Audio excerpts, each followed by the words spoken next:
Do you want to be featured on Entrepreneur, Huffington Post, Inc. magazine? It's all possible through guest blogging. Hey everyone, I'm Neil Patel, and today I'm going to go over if you should leverage guest blogging.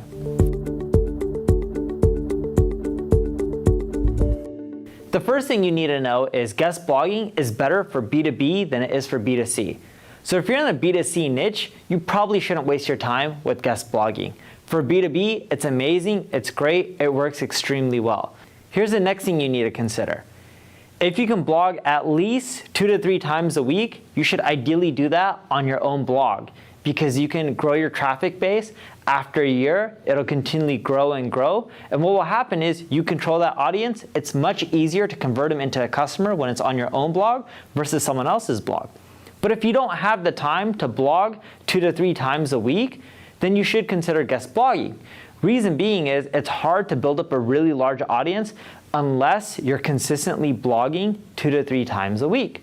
So if you only have time to do 1 post a week, you shouldn't do it on your own blog. Heck, you shouldn't even create a blog. You should put your content on someone else's blog, hence guest posting.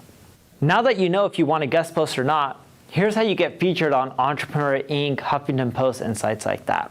If you're going to email the editor, you're not going to get a response. They won't care. Why? Everyone emails them on a daily basis. They're probably getting dozens and dozens of requests of people saying, hey, can I contribute to Huffington Post? What do they naturally do? They're going to say no, or they're going to ignore it. But on the flip side, if you network with other guest contributors, such as me, I already blog on all these sites.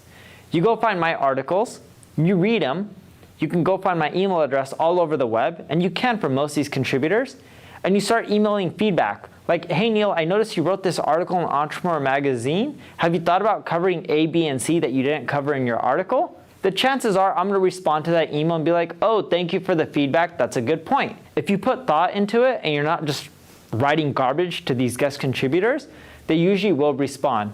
And you can typically message them through that website. For example, on Forbes, you can contact an author through Forbes' own internal messaging system. It's really simple. As you build a connection and you continually help that author out, eventually you can say, hey Neil, I love what you're doing on Forbes and I want to be like you one of these days. Would you mind if you can do an introduction to an editor? If not, no worries. Cheers, your #1 fan, John Doe. By sending out emails like that, you're going to start getting introduced to an editor. When an editor gets introduced to you from another writer, they're much more likely to respond and allow you to post on that website. And that's how you get guest contributor accounts.